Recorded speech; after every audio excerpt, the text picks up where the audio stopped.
All right, that's good. That's good stuff, man. Makes me happy. Obviously, looking forward to Friday night in Autzen.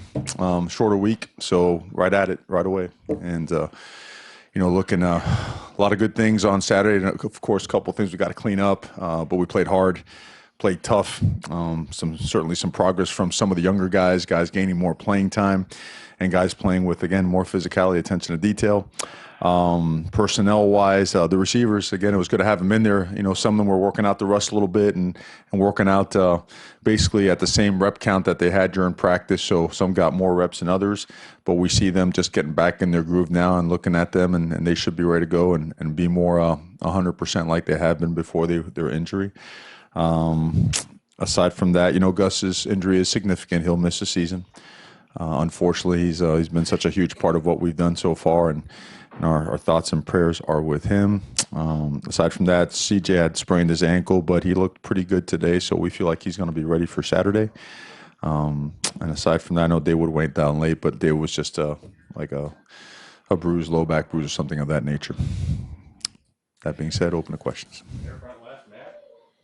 So you practiced today? We did. We just moved up the week. And today is a typical Tuesday practice, tomorrow a typical Wednesday, and so on and so on. And our players, understand it. We explain it to them. Saturday this week will be their day off. By NCAA legislation, you have to have one day off a week.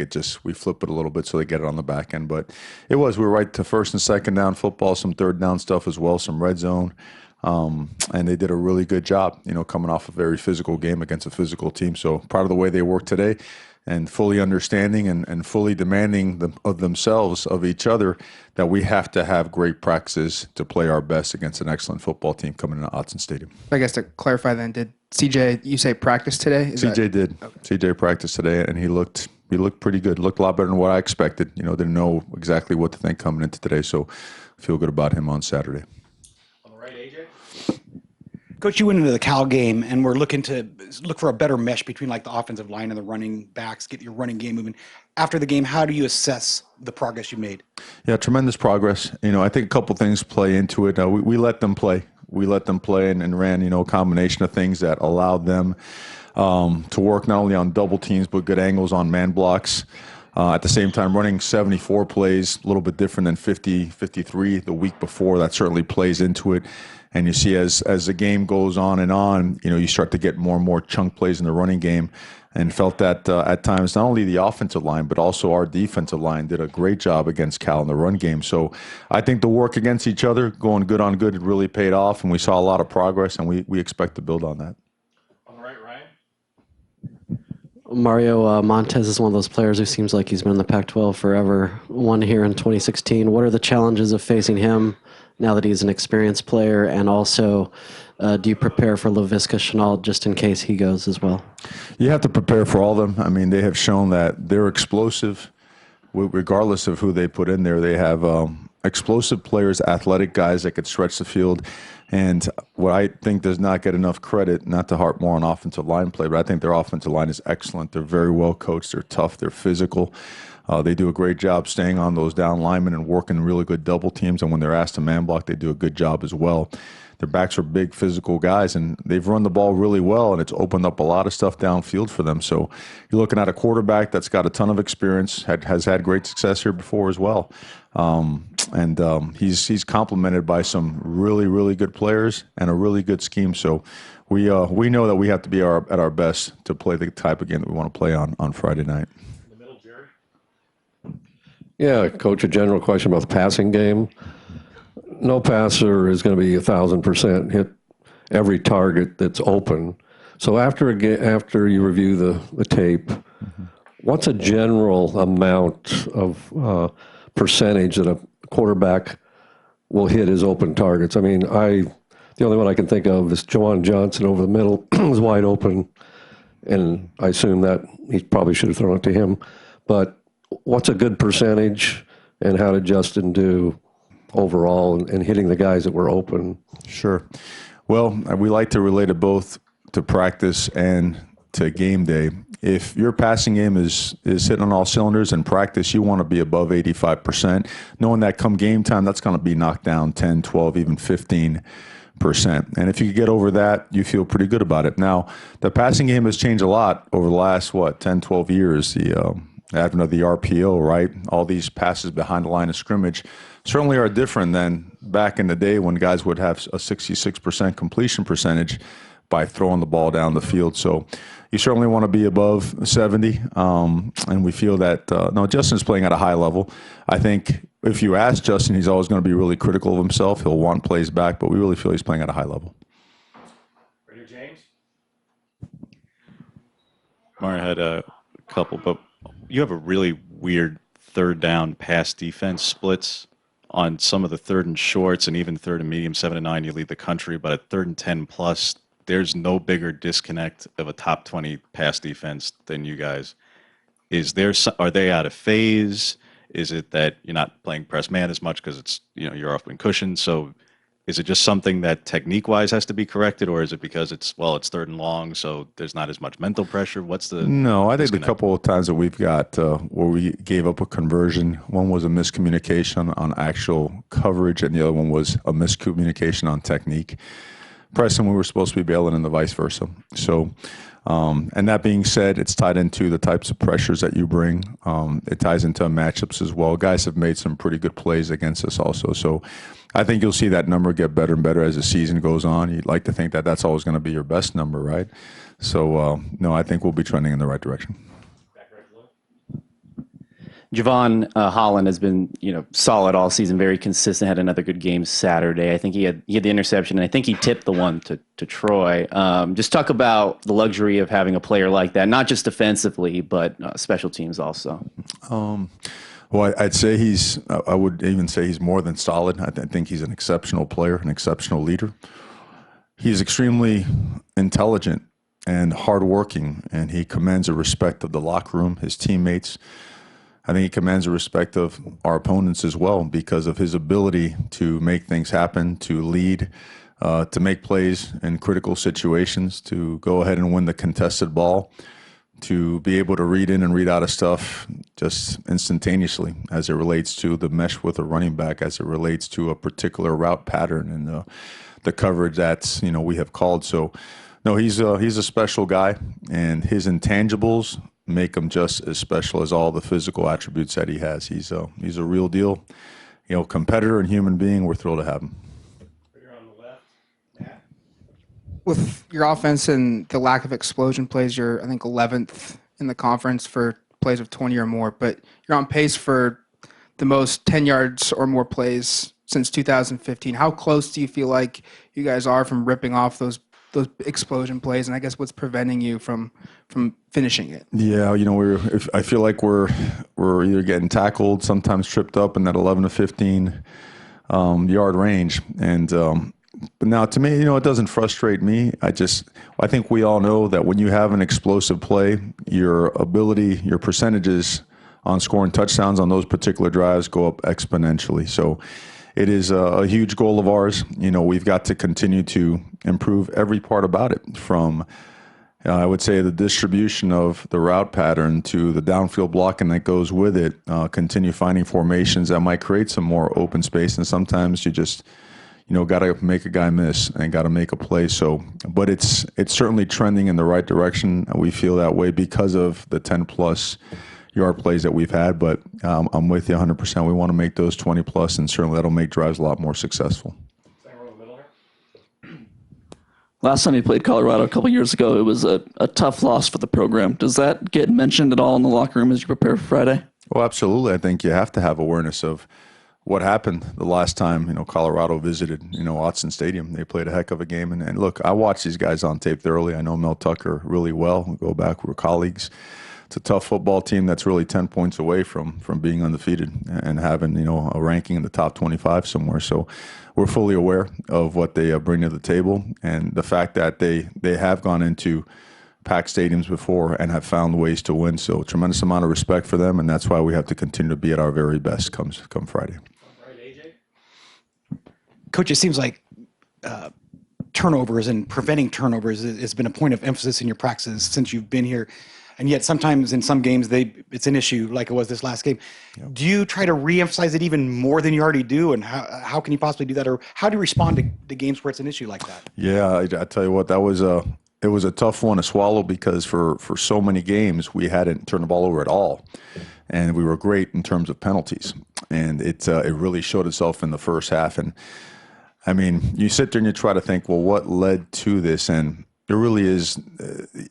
I gotta stop myself from trying to find a reason, except got to do it better, got to coach it better, got to emphasize it more. Because one thing we've noticed with our guys, and I guess human nature in general, whatever you emphasize, you're going to get.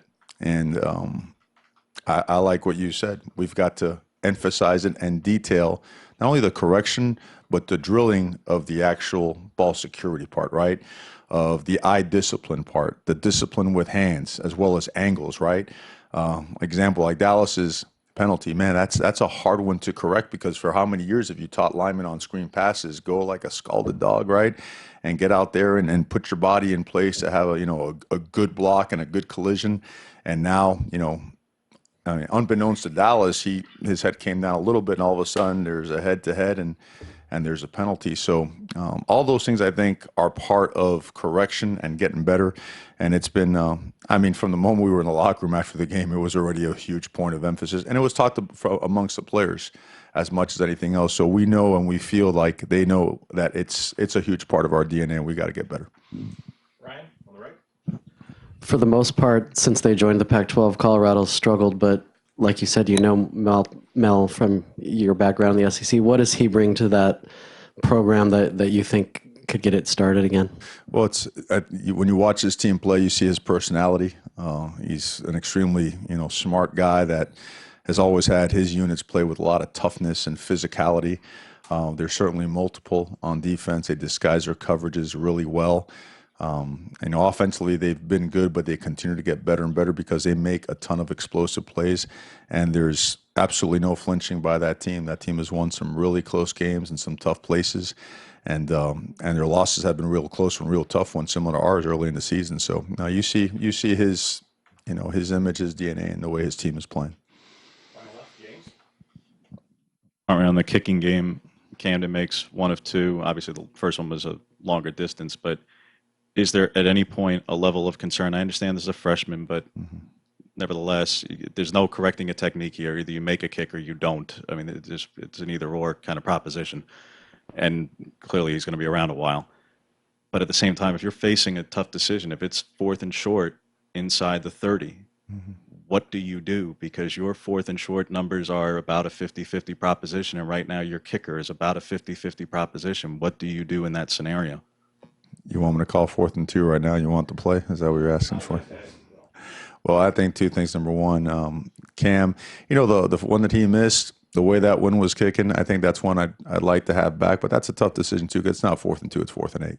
That's a good long ways, and he's been kicking really good. And you saw the next one that he made; he split the uprights perfectly. Like he's capable of. And like for example, today in practice, he was excellent as well. And we put him in tough situations just about every day. Then we give his leg a couple days to rest. So we do, and the team has a lot of confidence in Cam because of what he's doing. I mean, the guy's he's a working just stud. He gets after it all the time. In terms of our 4th down numbers, yeah, we'd like to improve that.